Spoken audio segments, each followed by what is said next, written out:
like to call our Thursday, June 13th, 2024, Forest Lake Area Schools School Board meeting to order. Member Clerk, would you please take a roll call? Yes. Member Christensen is here. Member Corcoran? Here. Member Hagelin? Here. Member Peterson is absent. Member Rayfield? Here. Member Eveline? Here. Member Tyson? Here. Okay, thank you. Do we have a motion to approve the meeting agenda? So moved. Second. Discussion? If not, all in favor say aye. Aye. All opposed? The agenda is approved. Do we have any items that we'd like pulled from the consent agenda 4.1 through 4.3? If not, do we have a motion to approve the consent agenda? Move to approve. Second. Any discussion? Nope, sorry. All in favor say aye. Aye. All opposed? All right, the consent agenda is approved. Action items, certify school district population. Superintendent? This is an annual process that the district goes through to establish the school district population. Keep in mind, this is the district overall population, not school age population or enrollment data or enrollment population. And this figure enables the school district to obtain increased funding for the programs that are impacted by these numbers. Specifically, community education funding is based on these numbers. You can see on the information sheet that we'd be asking to certify 50,678 for district population. That number gets submitted to the state demographer, who then will adjust, if necessary, that number. We're usually fairly close, give or take, on that number, but ultimately it will be the state demographer's number that will determine community education funding, primarily tied to that. All right. With that, administration recommends your approval. All right, we have a motion to approve 5.1. So moved. Second. Discussion? No discussion, all in favor say aye. Aye. All opposed? All right, 5.2, adopt resolution establishing dates for filing affidavits of candidacy. At the last, thank you, at the last school board meeting, you approved a resolution calling for the school board election. This specific resolution establishes the dates for filing for candidacy for the election. As you can see in front of you, we have 4 seats that will be up for the election, currently held by Member Corcoran, Member Peterson, Member Rayfield, and Member Tyson. The filing period will be July 30th through August 13th. And then there will be a short window for withdrawal if a filed candidate wishes to withdraw. Those dates get established with the Secretary of State's office, and we need your approved resolution to submit that to the Secretary of State. Administration recommends your approval. Move to approve. Second. Discussion? I just have one comment. It seems like just yesterday I was in that seat running for board, so I'd just like to wish anybody who files the best of luck and look forward to working with whoever is elected starting next year. Anything else? All right, Member Clerk, please take a roll call. Member Tyson?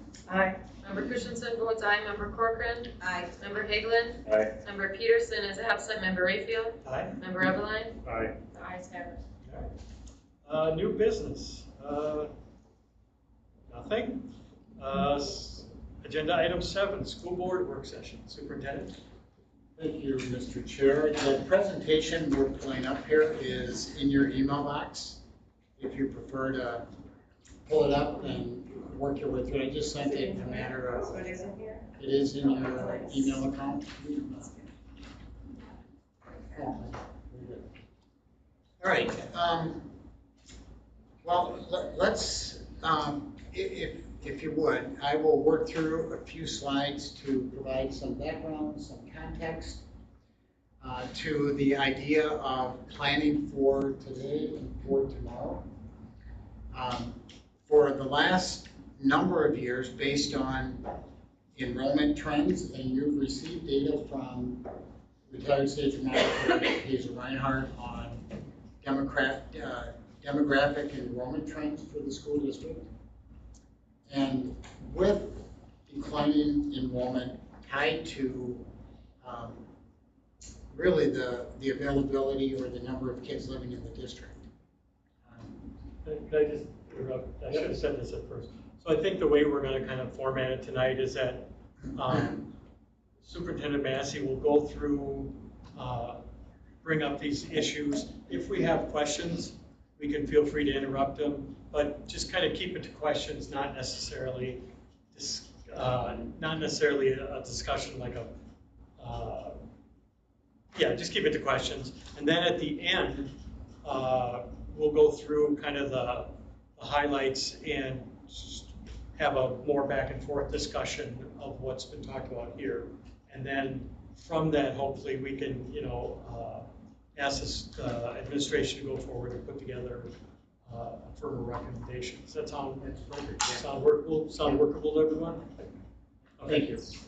So with enrollment that is declining by roughly 100 kids a year, that with primary funding tied to enrollment, that means we have fewer kids, less enrollment, and that forces us as a district to build budgets that right size for fewer kids. And there comes a point at which simply right sizing operations becomes very limited. And I believe we are fast approaching the day where we need to have conversation about our overall district system and structure. Because again, just simply reducing operations means we are reducing, quite frankly, teachers and raising class sizes where that becomes untenable over time. So the idea here is to maybe reimagine what our district may look like moving forward based on the data from state demographer Hazel Reinhardt. Our pattern of losing 75 to 100 students each year due to just pure demographics. So what I'd like to do is provide some context and background and offer some ideas and options for the board to consider. I'm not here tonight to make a proposal of any sort, so beginning the conversation to give you some background, some context, and ultimately some things to consider. So as we look back and we look forward, we were once a district with 8,000 students.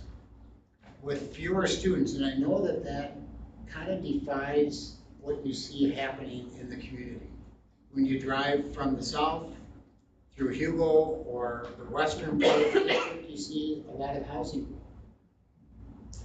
But you'll see here that we don't get the enrollment from the housing growth that we once did.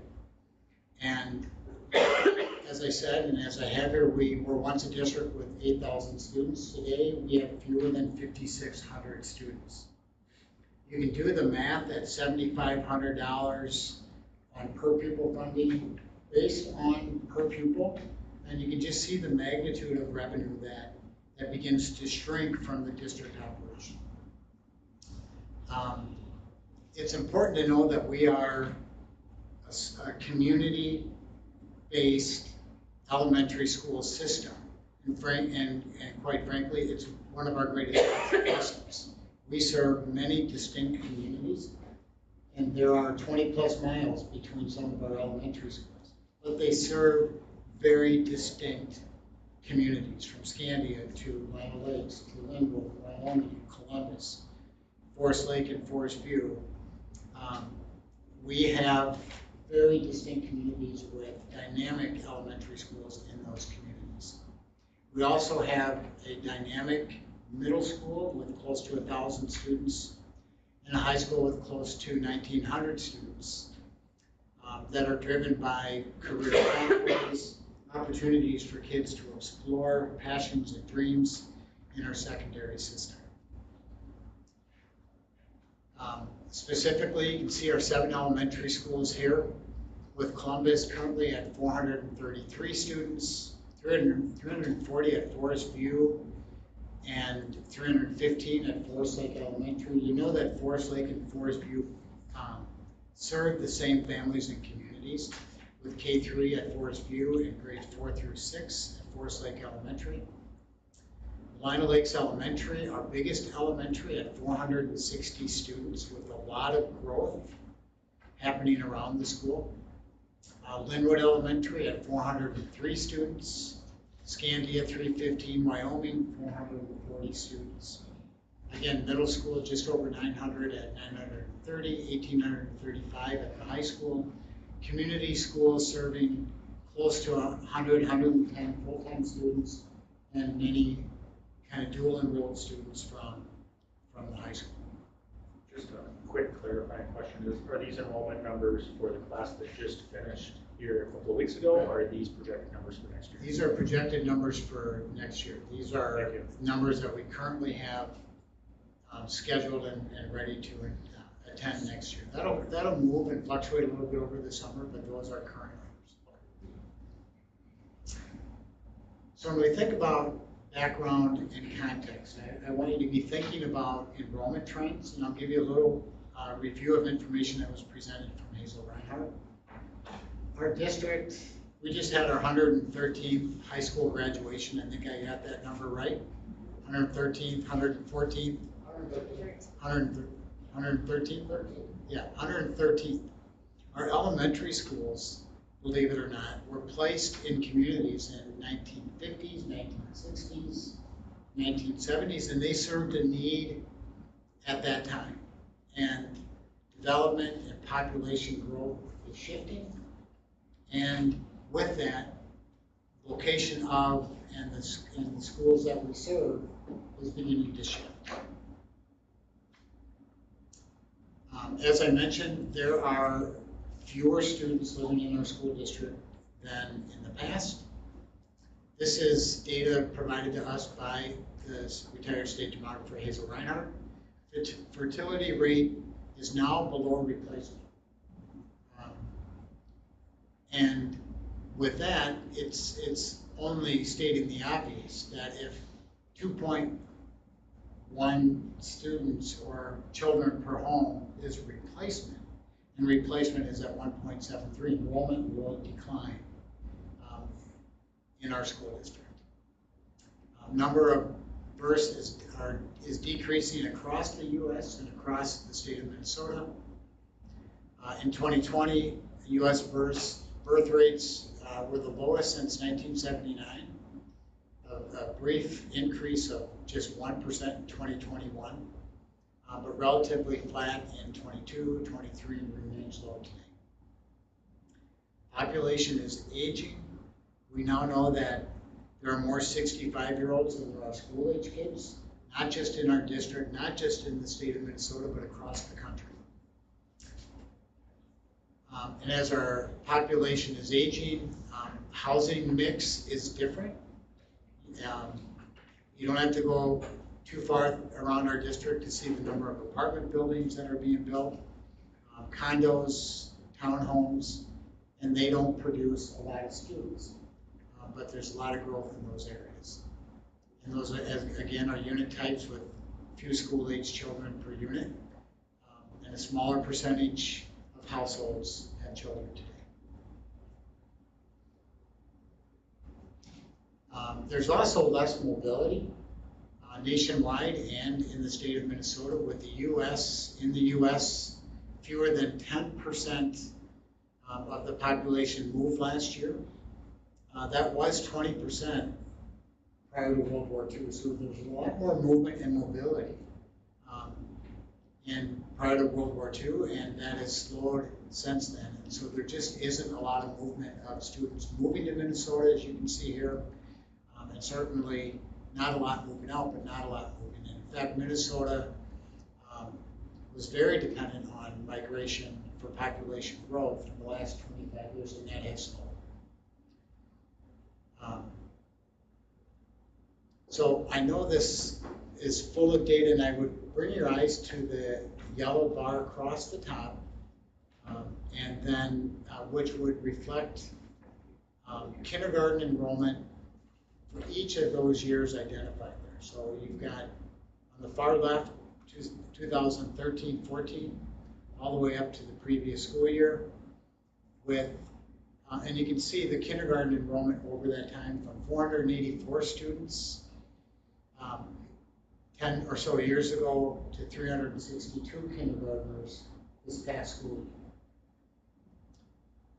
year. And then you can also see, if you work your way down through kindergarten through 12th grade, where we in 2013 we had 6,556 students, and as I mentioned just a moment ago, we are now just under 5,600 students.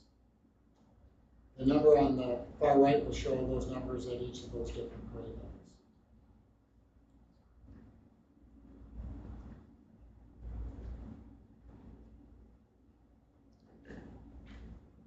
So when we look to project what enrollment might look like over the next 5 to 10 years, we were presented with an analysis of what enrollment might look like if kindergarten is lower than projection, or if kindergarten enrollment was higher than projection, what that would yield by way of total students.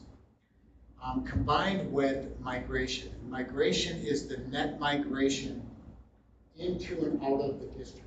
Is that netting more students through migration? In other words, gaining more students and losing fewer students. Therefore, net result is more students from outside the district. Or would migration be less in and more out, which would result in low migration? I would suggest that, I mean, we can look at any of those different columns for projections. I think, given the last number of years, low K would make sense, low kindergarten, based on the projected kindergarten enrollment, and high migration. We were net positive on migration the last 3 years. That seems to be the trend based on prediction. It's not dramatic, but there is a net migration to the positive coming into the district. So you can see that enrollment is more stable over these 10 years than the past 10 years.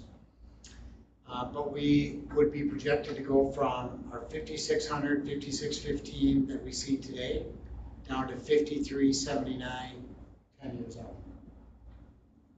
Again, less dramatic loss than we saw over the last 10 years, but nonetheless, still less enrollment in 10 years than we have today. Again, I know that defies what we see out there with housing growth. And the analysis studied housing growth, housing starts, and what that would yield by additional enrollment. And these numbers factor that in. So with that housing growth, and with the number of families that will be moving into the district, we would be projected to be down roughly 300 or so students over the next 10 years.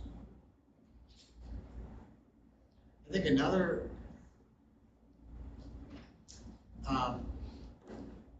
thing that I would encourage us to be thinking about is where do we see enrollment at each of our elementary schools over the next 5 to 10 years? And when we consider over the next 5 years where projected total kindergarten or elementary enrollment will be, you can see the percent for each of those different elementary schools over the next 5 years. We see Columbus fairly steady at roughly 4 to 5% growth over the next 5 years. We see at Forest Lake Elementary a decline of 28%. Forest View fairly stable at 1 to 2% decline in enrollment. I mentioned before the growth at Lino Lakes. You can see that here with a 23-24% projected growth over the next 5 years at Lino Lakes Elementary. And that's considering the enrollment boundaries for Lino Lakes Elementary. It's not in resident growth in the city of Lino Lakes, but the Lino Lakes attendance area, seeing that kind of growth.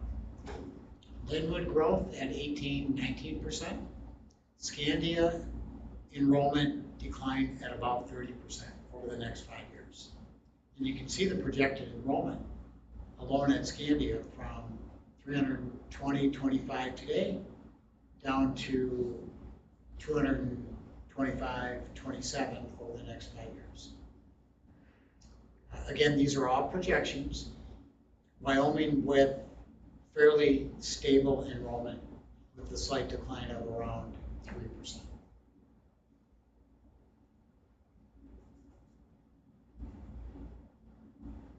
So when we think about how we address this enrollment decline, again, we can take the same approach that we've been taking over the last number of years, and we can right-size the operation. Or we can begin to look at what might our district look like next year, the year after, years to come. And is this an opportunity to begin to reimagine what our districts may look like by way of structure and operation? And we choose this concept rather carefully so that we approach this challenge from the perspective of opportunity versus we're declining enrollment, so let's cut our way forward. There's an opportunity to perhaps reshape who we are as a district, reimagine who we are as a district as an opportunity to continue to be committed to raising academic achievement, expand opportunities for students, not reduce, but expand opportunities for students, continue to be laser focused on meeting the developmental needs of our kids from kindergarten, pre-kindergarten, all the way through 12th grade. And while at the same time maximizing operational efficiencies. Could you explain more what meeting student developmental needs, what you're trying to say there? Yeah, can we hold on to that? Let's circle back. Because this would take us to a slide where I would present to you things for the board to begin to consider as we reimagine tomorrow and beyond. Administration would propose that perhaps we should consider a reconfiguration of middle school grades to provide expanded learning opportunities for students. When we talk about meeting the developmental needs of students, sixth grade developmental needs are different than the developmental needs of a 12th grader or a second grader. And we need to be very cognizant of the developmental tasks, challenges, opportunities, and needs of sixth graders if we were to reconfigure middle school grades. The developmental milestones for a middle school student are about transitioning in academic success and learning social skills and peer relationships and being very committed and focused to those essential developmental tasks that young kids and pre-emerging adolescents are going through. We would propose that we consider reducing the number of elementary schools for improved operational efficiencies while maintaining a community-based system. A community-based elementary system, as I mentioned before, is perhaps one of our greatest assets. Yet here, we would ask you to consider the idea of reducing the number of elementary schools, again, for operational efficiencies. Redesign elementary school boundaries when we consider where enrollment populations are projected to go over the next 5 years. I would submit to you that current elementary boundaries are going to pose a real challenge for the space in some of these schools. And as we reimagine 2025 and beyond, I would submit that there may very well be a need to take a look at elementary enrollment boundaries and consider making adjustments there. And finally, and this is not an exhaustive list by any means, but lastly on my list of considerations would be the expiring operating referendum renewal and potential expansion of the existing operating referendum. So there's an opportunity with an expiring referendum that needs to, in my view, need to be renewed. That can be done at the board table or through election. I think there's conversation for the board to have there. And we could easily make the case for an expanded operating referendum for additional revenue in the district. So I would maybe pause there and see what questions you have. And Tara, I turn it back over to you. All right, do we have questions? Yeah.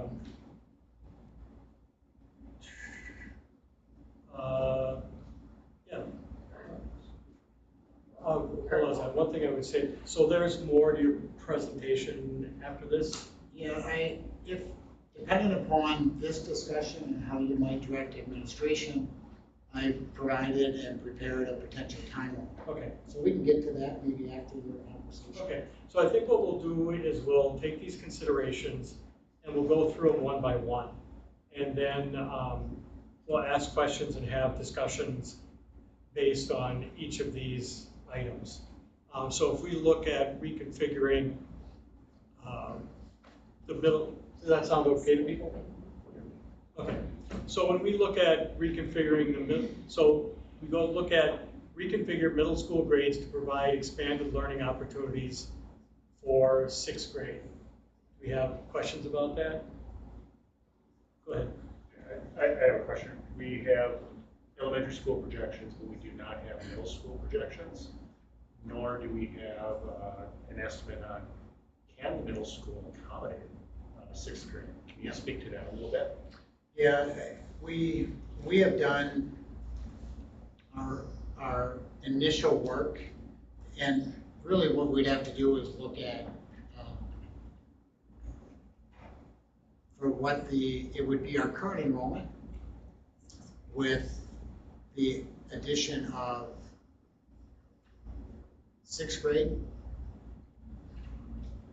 So you're looking at an additional 450 students on top of 920, 930.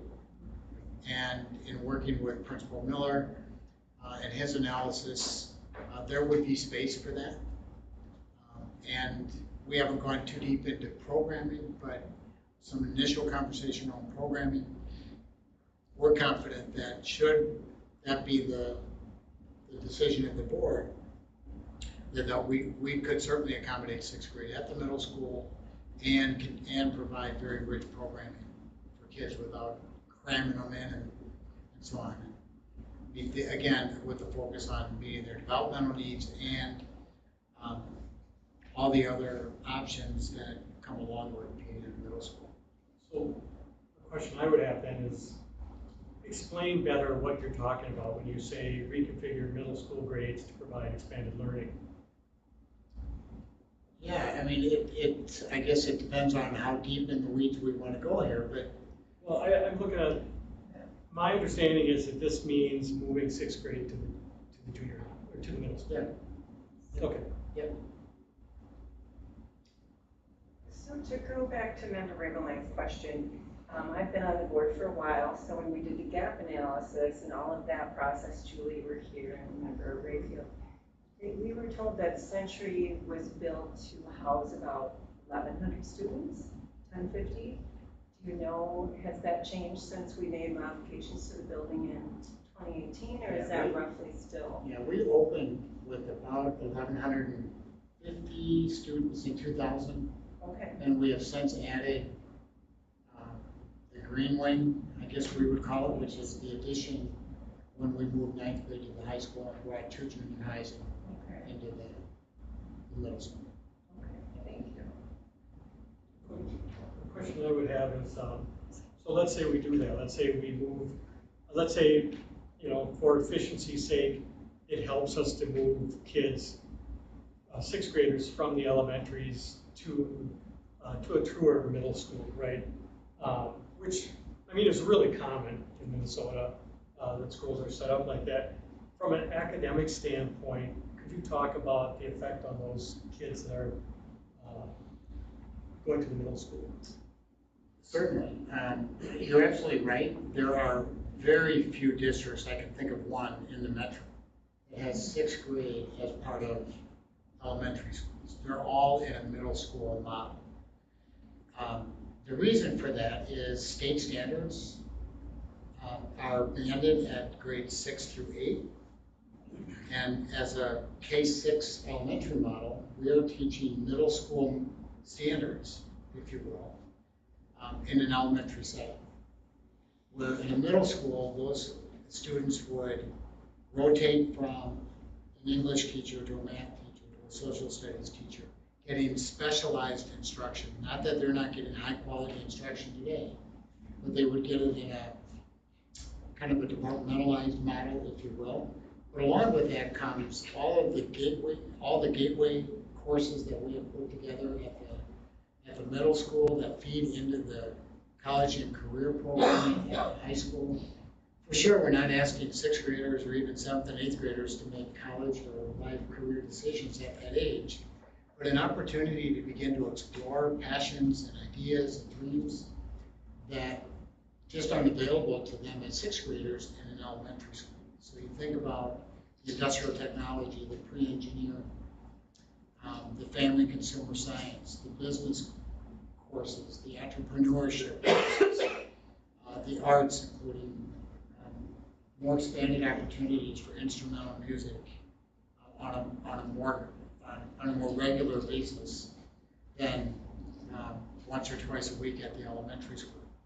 So they would have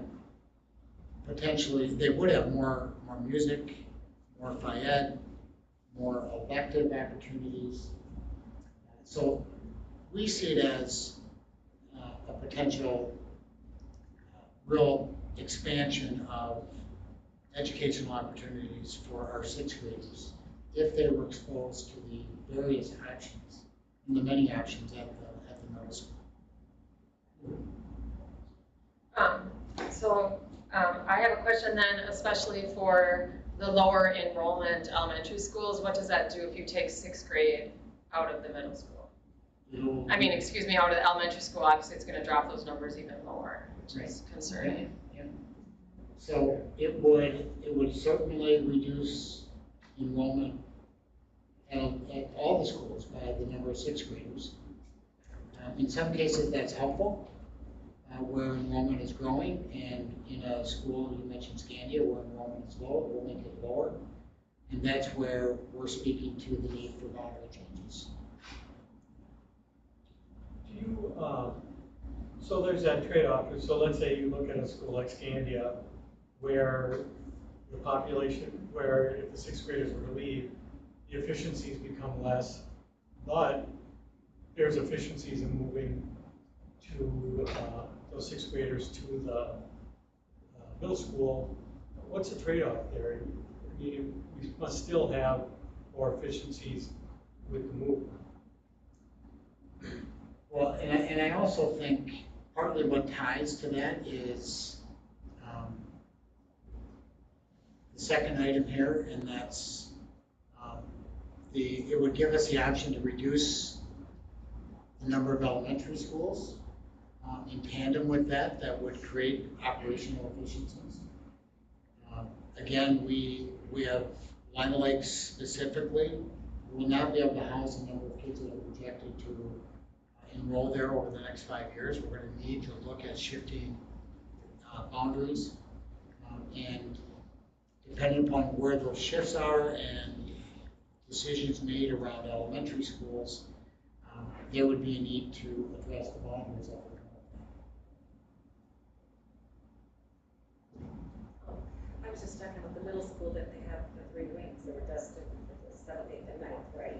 Now we have 4. We have 4. So I mean, as far as keeping them separated and kind of having that consistency by grade level for the 6th grade, that's kind of the plan, right? And that would be kind of thought as. Yeah, we believe that we would cohort 6th graders Yeah. together as a way to give them that small school experience and meet their young 11 and 12-year-old needs at that time and support their academic transition to the middle school.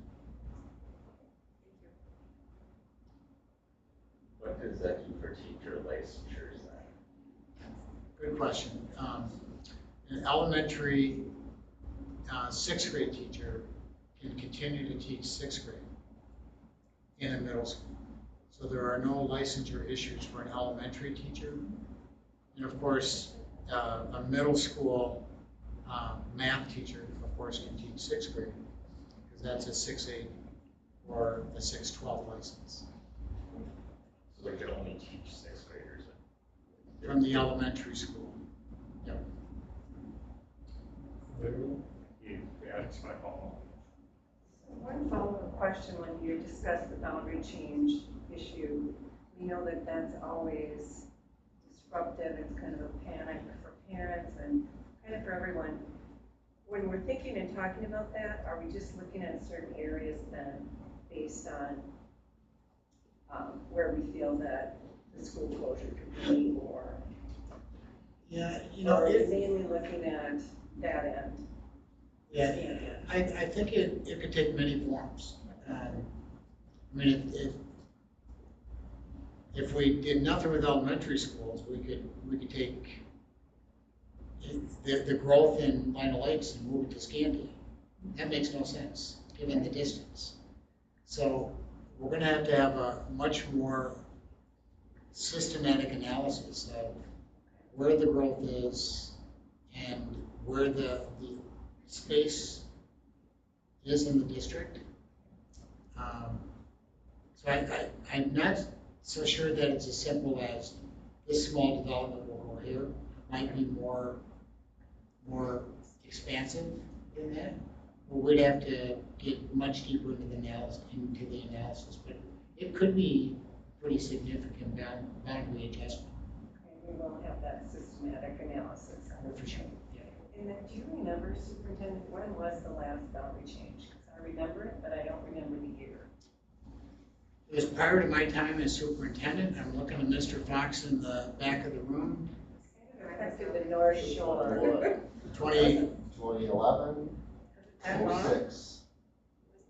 There we go. There's been one shift in the last 8 years that I've been at Forest Lake Elementary that brought Scandia a little bit further west. Yeah, so we captured some more enrollment from the Third Lake area. That's right. What year was that? Yes, 5, 6 years ago. Okay. That was a relatively small adjustment. Bigger ones in 06 and 2011. So it sounds like, really good question, but it sounds like we finished the discussion on reconfiguring the middle schools. We kind of moved towards reducing the number of elementary schools. We can come back, but sounds like we moved on. Yes, no? Well, I just have a question regarding, so we might have extra classrooms in the elementary, like as far as the pre-K. I mean, could that be also, I mean, I don't know the capacity that we have now and how many we have, and is that something we could grow? That's an area that also could be added to those schools. As, I mean, I'm not sure the capacity or what, you know, how many we have right now. And in the last 5, 6 years, our school-based, elementary-based, community-based preschool program has grown dramatically. That's been a very exciting development to have that programming in their neighborhood elementary school. And we are utilizing, in most cases, 2 classrooms in each of our elementary schools. You're right, there's a potential to expand that. If the need were there to expand that, that could be an option. Thank you. I just want to add one thing. I know Member Ravelin and I were along when the commissioner, the MP commissioner came and walked through the Forest Lake area middle school, and it was so exciting to see what's going on in that building and the new curriculum and the new technology, just all the things that the students are learning. I was amazed. And should the decision be made to move 6th grade, now 6th grade would have the opportunity to be exposed to all those different opportunities, the grade banding, the standards, the instructional system supports that kind of move as well. It would be an adjustment for sure. When we had the 9th grade over there, it was kind of a similar situation in that they were being graded as high school. Their grades all went to the high school level, yet they were over there. And so it kind of seems like we're kind of catching that up, so to speak. I think that's fair.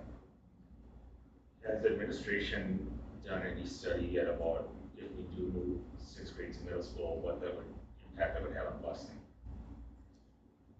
It would definitely add students to the secondary route. And it would probably impact busing, but not in a significant way. So there'd be a number of things that we'd need to consider. We bus our charter schools and 2 charter schools in St. Pete's on the secondary route. Maybe it changes that in order to free up room for our 6th graders, if that's a decision we make. That could be an option. Again, we haven't gotten too deep into the weeds there, but it would bring another 400 students, probably close to 300 with families who drive their kids. So I was just curious if it would create efficiencies on the elementary routes too, and we could redesign some of the bus routes maybe to increase or reduce the number of routes, maybe gain some efficiencies there as well. certainly possible. I think when we're done with this discussion, we'll probably direct the administration to dig further into these issues, and let's just make a note that busing is one of the things we'd like more information. So, right? Go ahead. So I have a question when we talk about, reducing the number of elementary schools. I mean, I think that is very concerning for parents. And so I think we want to be really careful and mindful when we're talking about that. Because I just feel like for our schools that are on the outer edges, just thinking of Scandia with the projection of the low enrollment, and if we're leaving 6th grade, I mean, we just want to be really careful and mindful of what we're talking about here, because I don't know all the details of what happened in Stillwater. I don't know all the details, but I just remember driving down 97 and there were all these, or Manning, and there were all these terrible signs, and there was this huge uproar and people were very upset. And we lived in Scandia, and I know Marine Elementary was one of the schools they closed, and now it's a charter school and students go there. So I think we have to be really careful. I don't know what we're talking about here, what school or what we're talking about, but some of those outer schools, they would have other options, like a Chisago or like a Stillwater district or something like that. So if we were looking at more of those outer schools, those students aren't automatically going to stay in Forest Lake. I mean, I think those parents are going to be upset. I'm not saying we're doing that. I'm not saying we're doing that. I'm just saying we have to be really mindful and really careful about what we're talking about here, because it could have a really opposite and negative effect. I feel like Linwood too. I don't know the particulars of Linwood like I do Scandia, but we just have to be really careful and really mindful of what what we're talking about. Yeah. In my mind, one of the really powerful things we've got as a school district is we've got an elementary in every community, and I will not support anything that changes that. And I would emphasize the bullet that we showed earlier, that our greatest asset is our different communities, and the fact that we've got very established, highly successful, vibrant elementaries in each of these communities that are vital to those communities as a whole. So when we talk, we're not saying close an elementary. There are different ways to reduce the number with consolidations and combining schools, those kind of things. So there are different ways in which we can reduce the total. I was actually going to expand upon that point, Dr. Massey. We have a lot of facilities in Porcelain proper here too, so we have options for consolidation, and I think all of us here on the board feel the importance of keeping that community school structure. we probably all have deep connections with our own community schools, and that's gonna get very emotional. One of the things, one of the asks I would like to bring back to the administration is, for those of us who aren't on building and grounds committee and don't have the insights into the expenses of specific buildings and the different maintenance costs that need to occur over the next couple of years. Maybe there's, massive boiler project, we need a new roof. And those are all things that we need to consider when we look at which, if we do target a specific building, which one do we target? Which one makes the most sense, both financially, demographically across the district for students? How does the redistricting look like? This, I feel like this point ties into points 1 and 3 very tightly and will be a very global decision. So the more information I can have about that would be greatly appreciated.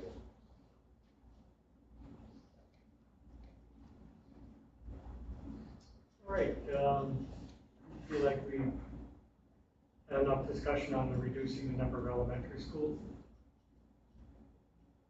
All right, redesign elementary school boundaries with a look towards 26, 27.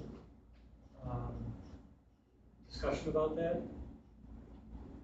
I just think that's one of the ways we're going to keep the schools like Scandia viable, is that we are going to have to, as painful as it might be for some families, move those boundaries if we do decide. I mean, like, remember everyone said that everything ties together here. So let's say we do move the 6th grade to the middle school. We have extra spaces at those elementary schools. Now we have to reboundary to somewhat level out, flatten the curve on those number of students in those schools.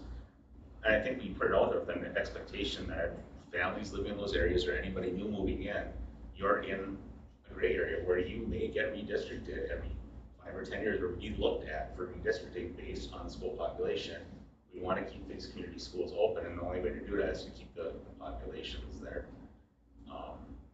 And I think with that goes the idea of consolidation and utilizing, like my brother said, better utilizing the buildings we do have, so that we don't have to just cut a school out of a community and leave it empty. So I think that's the biggest thing we have to do is let the public know, new families moving in, you have that communication open, whether it's a map, here's the boundaries, here are areas that could be potentially redistributed again in the future, so that they know up front and aren't surprised in the future. Well, one thing I would add to that is, personally, I would like to see a normalization across the district too. So we don't have uniqueness between the elementary schools. I know that's critically important, but right now we need to focus on academic performance. And one way that we can do that at scale is to reduce the uniqueness across the elementary schools and drive forth some consistency. And that might remove some of the pain of redistricting as well, because the same offerings are available at every building, and that's a great advantage. And I know we've talked about kind of normalizing the structure and replacing the idea of the local school mascots with everybody's a ranger, everybody's maroon and gold. And I think we have some pretty good support for that, and we could couple that. The one question I would have here is, of all of the recommendations here, this is the only one with a target date. Do you see these initiatives coupled all for 26, 27, or do you see kind of rolling these in slowly over a period of years?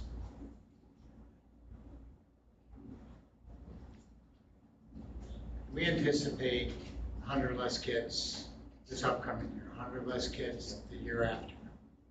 So it's conceivable that we would land on some of these options, 6th grade, school consolidation for 25, 26, and let that settle in with the idea of some boundary work the year after that. Okay. Decisions yet to be made, but that's a conceivable timeline. So I think Member Rabeline's point is very valid, and that has been discussed before. But I think that's kind of what takes away the uniqueness of our community schools. So we have to be careful going forward if we were to do that. But I agree, when we all have that unified, we're all rangers, that's a great message. And to Member Hagelin's point, I like that idea because I think, you know, if you build your house by a busy road, you know you're gonna be by a busy road. So if you put your kids in this school, we should plant that seed that this school has had boundary changes. There have been population changes out here. This is what you could expect in 5 to 10 years or whatever. I think blindsiding parents with boundary changes isn't good, but we do know that we go down and talk to the lawmakers every year about our transportation funding because we're the 3rd largest district geographically in the state. So we have that large. So it's so important to look at these efficiencies and see what we can do going forward. I mean, for my part, I think, I remember when I was a kid, I grew up with my parents, and one year my brother went to Sunrise, which was way on the other end of the district, and I didn't, and back then it was just like, oh yeah, we're just moving this boundary, and all the parents were like, yeah, okay. We're not in that world anymore, right? And so I think we're really fortunate that we've got, all of our elementaries are very high performing, and we want to 100% commit to keeping them that way so that as we talk about boundary changes, it's a matter of, it doesn't have to, I believe it doesn't have to be this brute force saying you're going over here and that's going to improve the school. It's going to be that we do it in a way that parents are like, oh, well, I can go to this school. It's got this thing going. It's got it going on, right? Is that it's not a brute force thing so much anymore. And that's what parents expect today, right? The parents will not stand for the way they did it when I was a kid, and we have to be cognizant of that. Can I just Go ahead. I just wanted to ask like a procedural question. I wasn't here when we did the redistricting, so should you just give me like a really big overview? So like we say south or whatever of this line, you go wherever, that's the bus takes you. But like if I'm a parent and I say, no, I don't want to go there, I'm going to drive my kid over here, then I can do that. Or how, I don't know how it works. Now, there are several approaches you can take. The one discussed by Member Hagelin is all new development in Livonia. I would submit that that may not be sufficient. It may need to be where some existing boundaries shift as well. With that, a decision could be made that anybody attending now in this boundary will go here and historic. Or the bus is taking these families here, and if you choose to stay in your current school, you're going to have to drive your child. But the bus will take kids in this area to the new boundary. So there are a number of approaches that we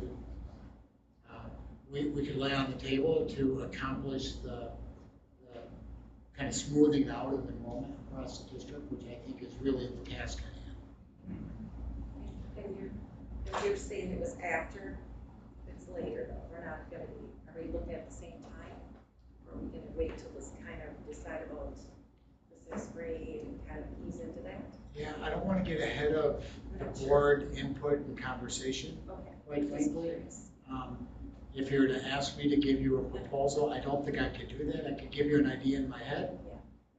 But this will be a decision of the board.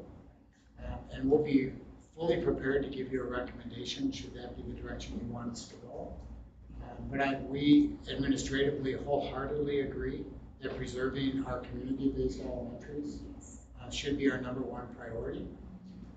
There's opportunities to consolidate schools within Forest Lake and preserving opportunities for Forest Lake families and reduce the number of elementaries. Again, I don't want to get ahead of this conversation by making a recommendation. I'm not making a recommendation, but we spent a lot of time thinking about this prior to this work session, and we'll be fully prepared to research the questions that you brought tonight and others that will come up and provide a recommendation in the coming months or weeks to the board to consider.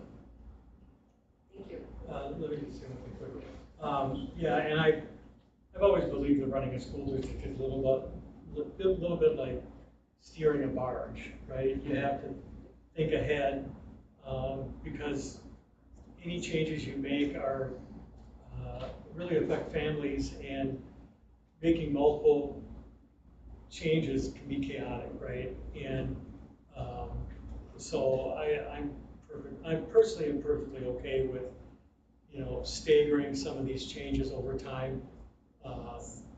And so that you reduce that amount of chaos that families are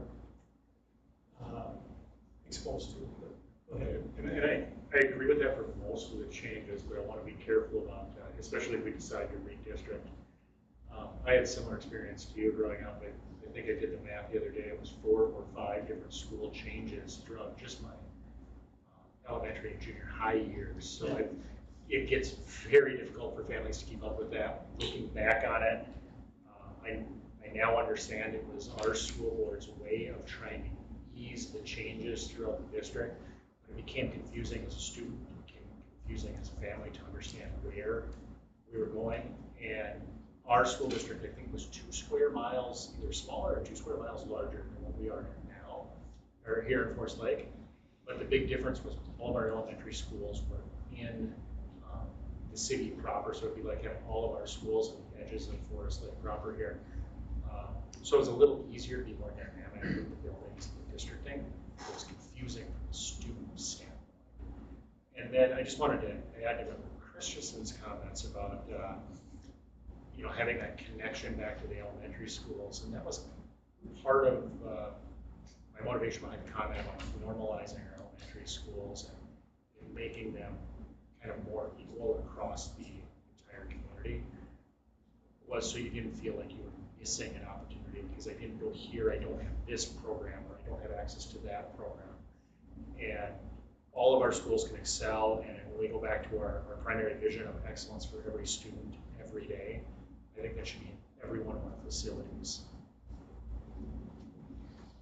I have one quick question for the superintendent. Now, I know there have been discussions with the Scandia City Council, and I know you met with them in the past, and we keep our eyes on where developments are and what's on the horizon. Is there anything on the horizon out in Scandia? I'm not aware of any revisions to their comp plan to expand growth and development, and it's a rural community. They do not have public utilities. So the dense development you will find in communities that have public utilities just are not possible. Their comp plan calls for a distinct rural community with acreage and so on. I know they've had conversation around the center core and some growth in the center core of Scandia. But beyond that, I don't believe there's any movement toward growth beyond that.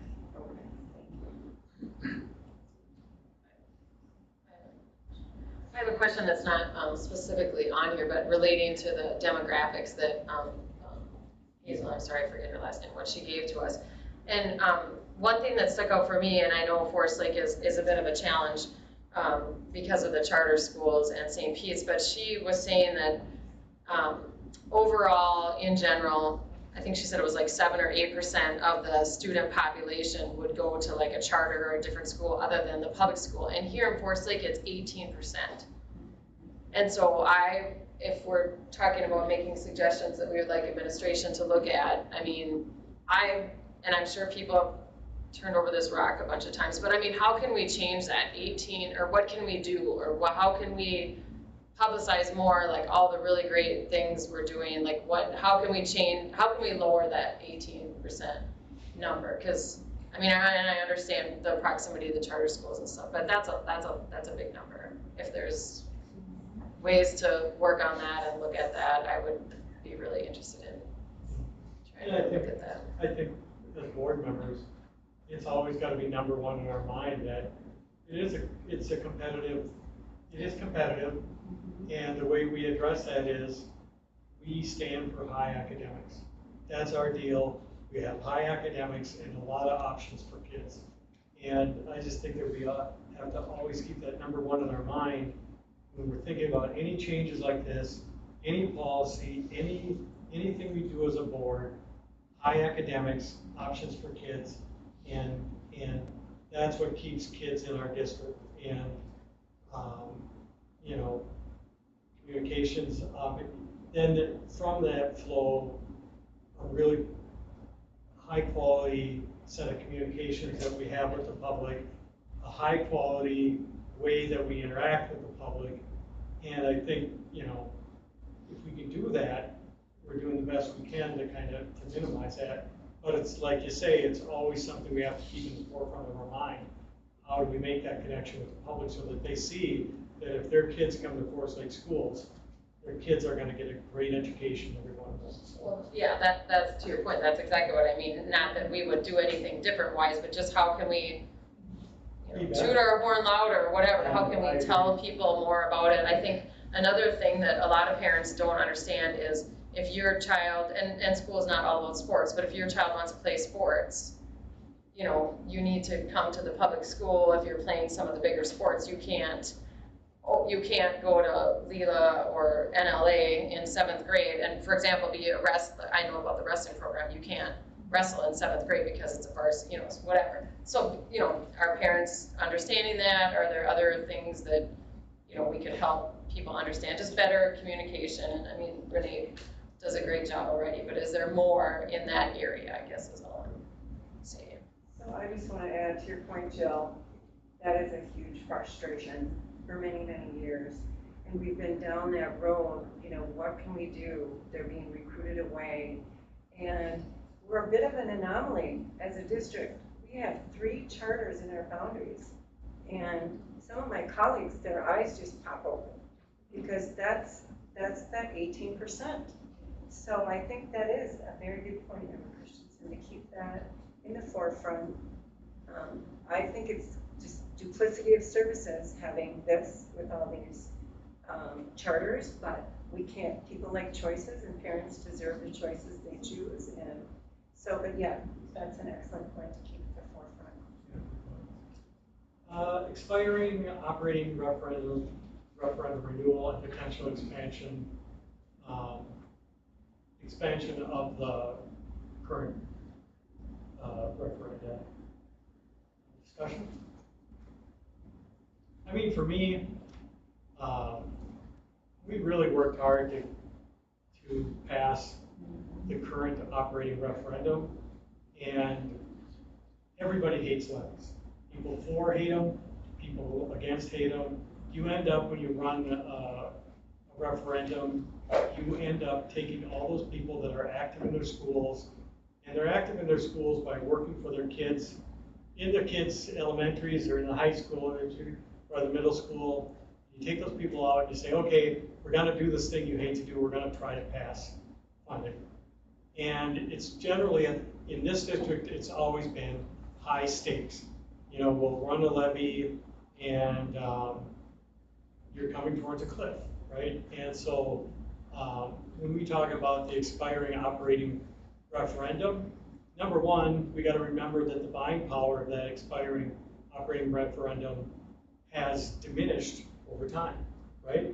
When we passed it, it could buy a certain amount. That has diminished over time. So for me personally, we just need to, I feel like we just need to renew it. The legislature has given us the ability to do that. If we do that, we're doing a big favor for the public because number one, their kids continue to get that money coming into their schools, where if it were to fail, that money would be taken away from the district, and taking money away from the district means that you're laying off teachers. Bottom line, you're laying off teachers. And you lay off teachers, you have an increased class size. And so, so to me, it's very high stakes. The legislature has given us the ability to renew it. Why not do it? I don't know what other people's thoughts are.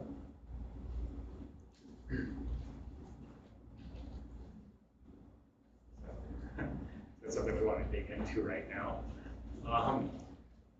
I'll opine on it because I've said it many times before, but I feel like a board renewal with the legislative authority that we were given is a bit of a bait and switch on that 2018 levy.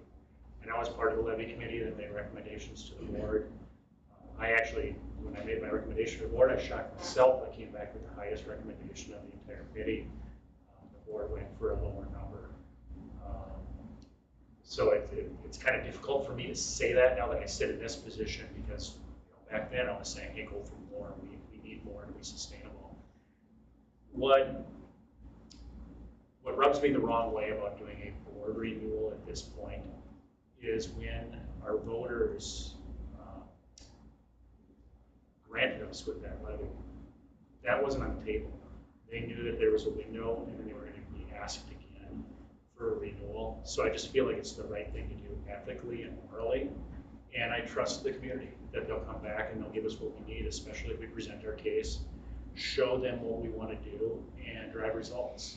And I think this discussion here right now tonight shows that we as a district are willing to make hard decisions. We're willing to look at our structure. We're willing to look at our organization and make the necessary changes for the next decade to come. And I think that will buy us a lot of rope with the voters. They'll understand our financial need, and they won't put us in a position where we're having massive class size increases. But that's my personal thought on it. Obviously, it's something that we need to discuss a lot more as a group before we make any decisions on. But that's my initial thought.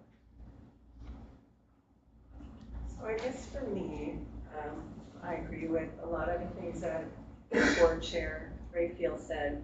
And, you know, it took us 12 years to pass a bond and a levy. 12 years. And our students suffered, our staff suffered, our kids trudged around in horrible buildings.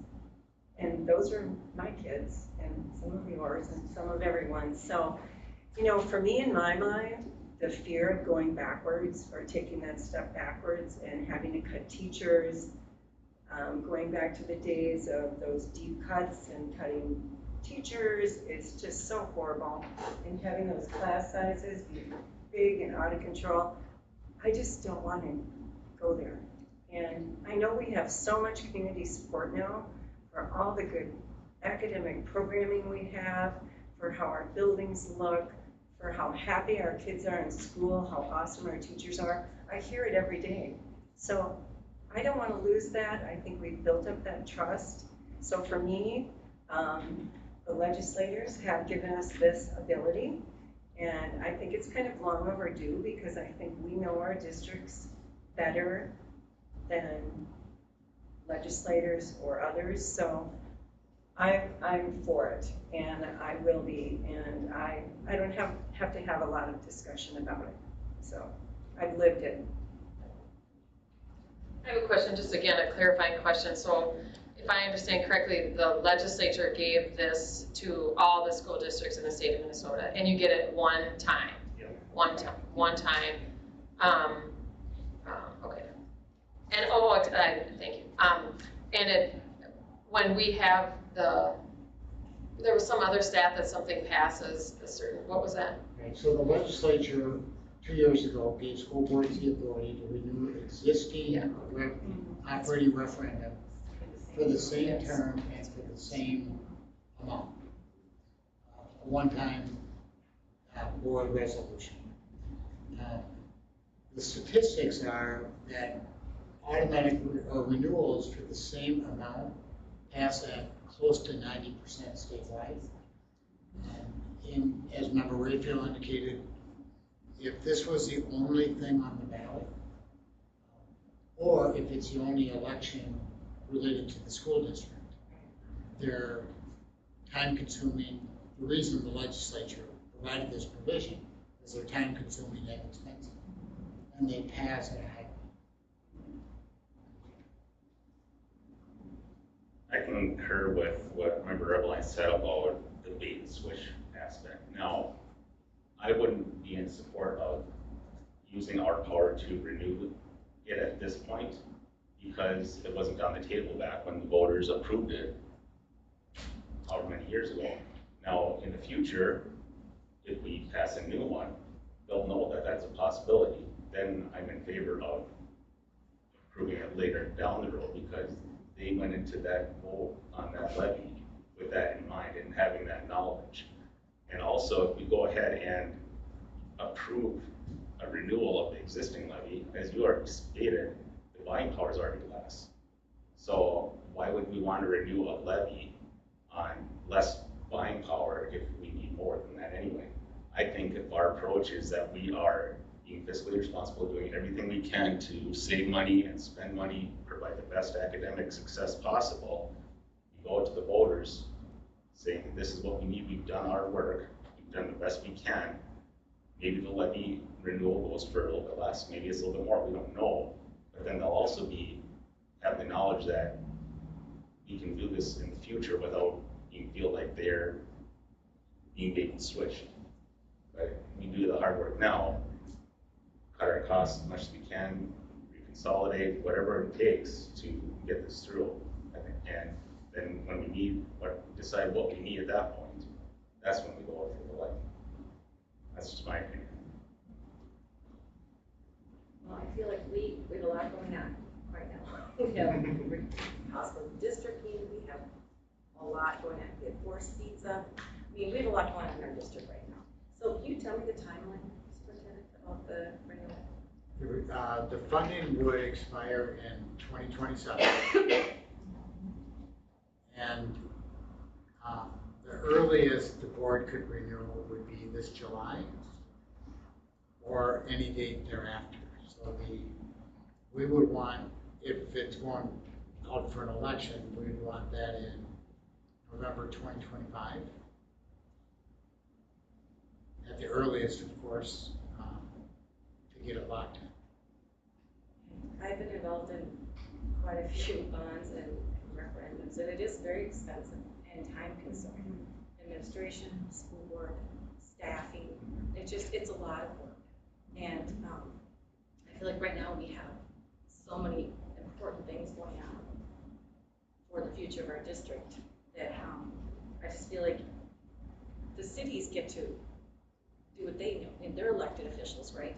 They get to decide what tax effects they want, and they don't have to ask. And I feel like the government, I mean, the legislature, we're elected, and we're supposed to do what's best for our district. So I would be in favor of the renewal as is. I wish it could be more, but if we can just do it and keep it status quo, I'd be happy. Yeah, I think I've worked on, I'll get to the second, I've worked on every levy since I've been on the board, right? And they're a pain in the butt, and we've lost more than we've won. And it's not because of the amount, right? It's just we've lost more than we won. And, you know, oftentimes we win when we're right up against a fiscal cliff, and we have to go around yelling that the sky's falling, because it is, right? Because if that levy fails, we're right up to the edge, and you just have massive layoffs. If this levy fails, it's massive layoffs. And that's the way it is. I mean, and you can tell the public, yeah, it's going to be massive layoffs. It may resonate, it may not. You don't, it's very difficult to get out to every voter. I mean, we're high knowledge, right? We're high information. We know what will happen to the reserve if that fails, right? So we'd be in favor of it, right? We'd say, oh yeah, vote for it, it's a good idea. But not everybody does, and it's like, to me, it's, why put yourself to a fiscal cliff? The public's already said, yeah, this is a good idea. It's already less than it was when we passed it.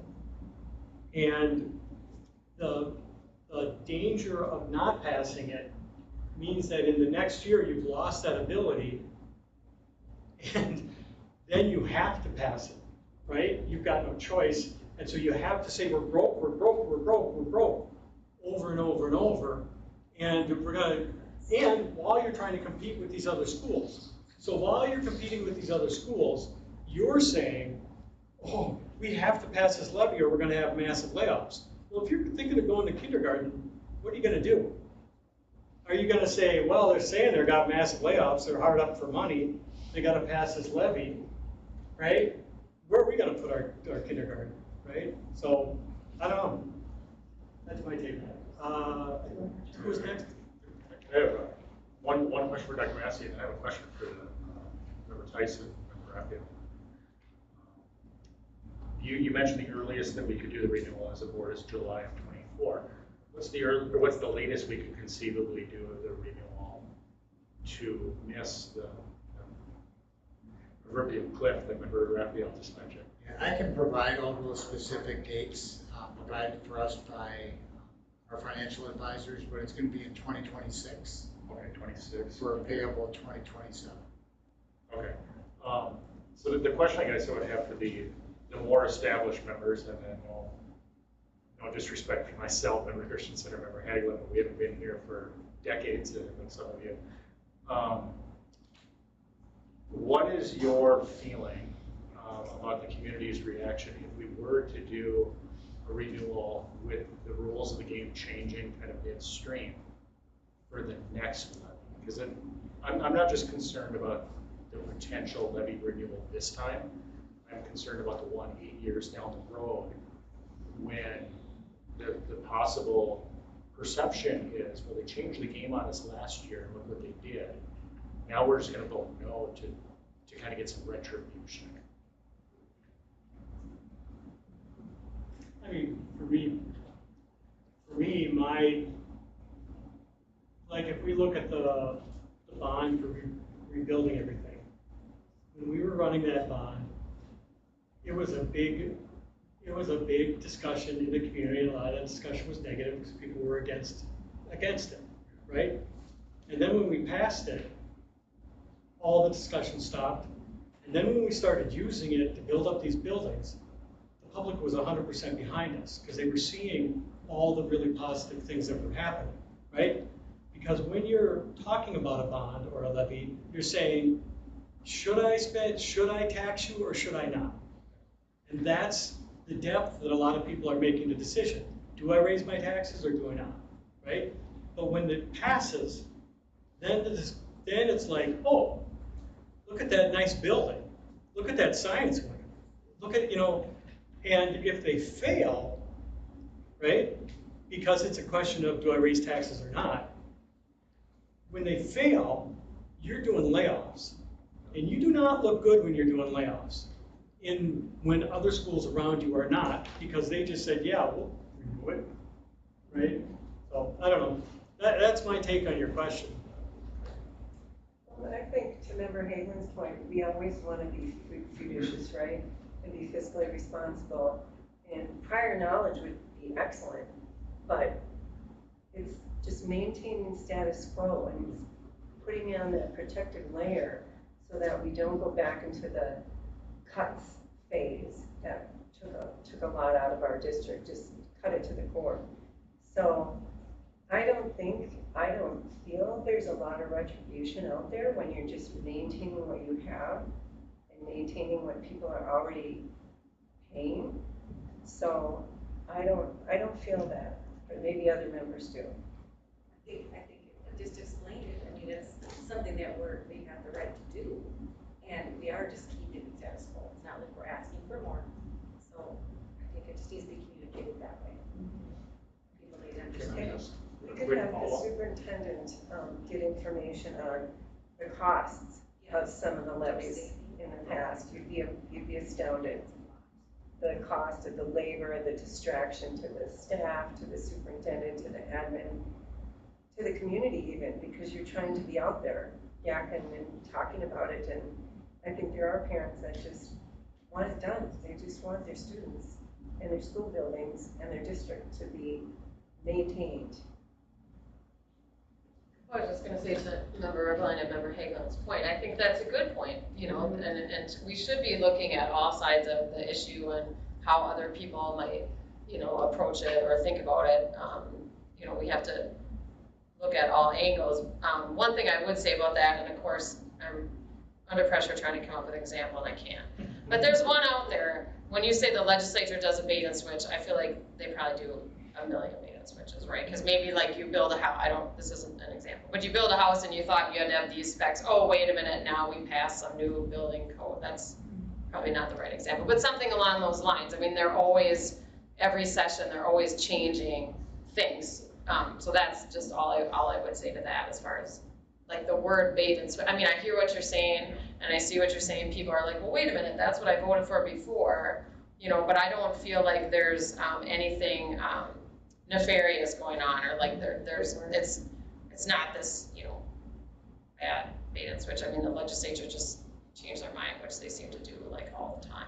So I don't know, that's just my take on that, but. Yeah, I mean, I think the bait and switch makes it sound nefarious, but what they really did is they answered the call of a lot of school districts that were just saying, can we please have this so that we don't have to rerun this levy, right? Because it's such a pain in the butt doing that. And it costs, I mean, it's like $80,000.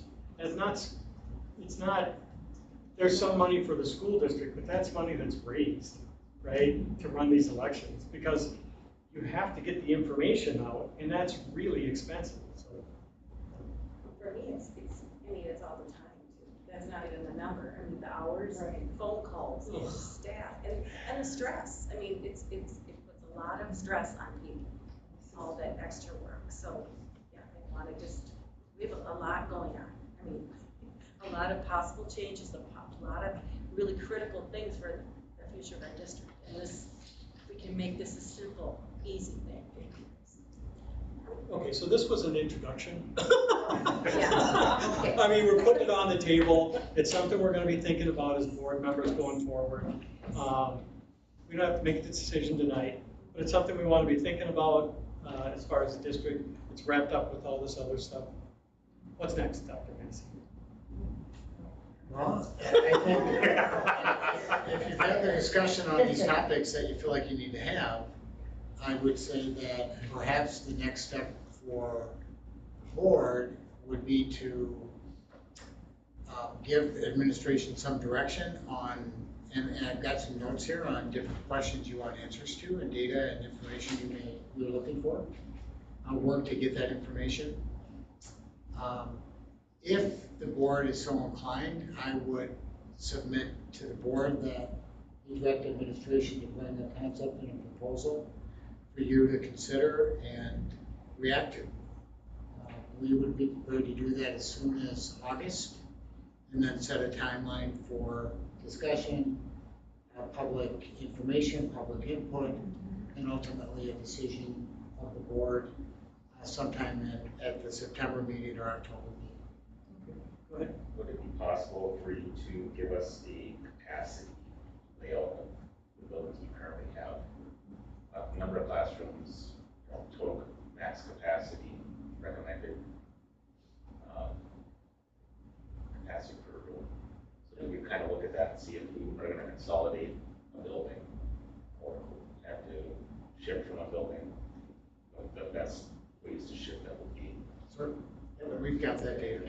I'd expand upon that and say, can we add in the other buildings that we have, like the community school? All buildings. Legacy's Southwest building. Community school. Yes. Yeah. Are there other things that people would like kind of included? I mean, obviously, we're going to look at the things we've discussed tonight.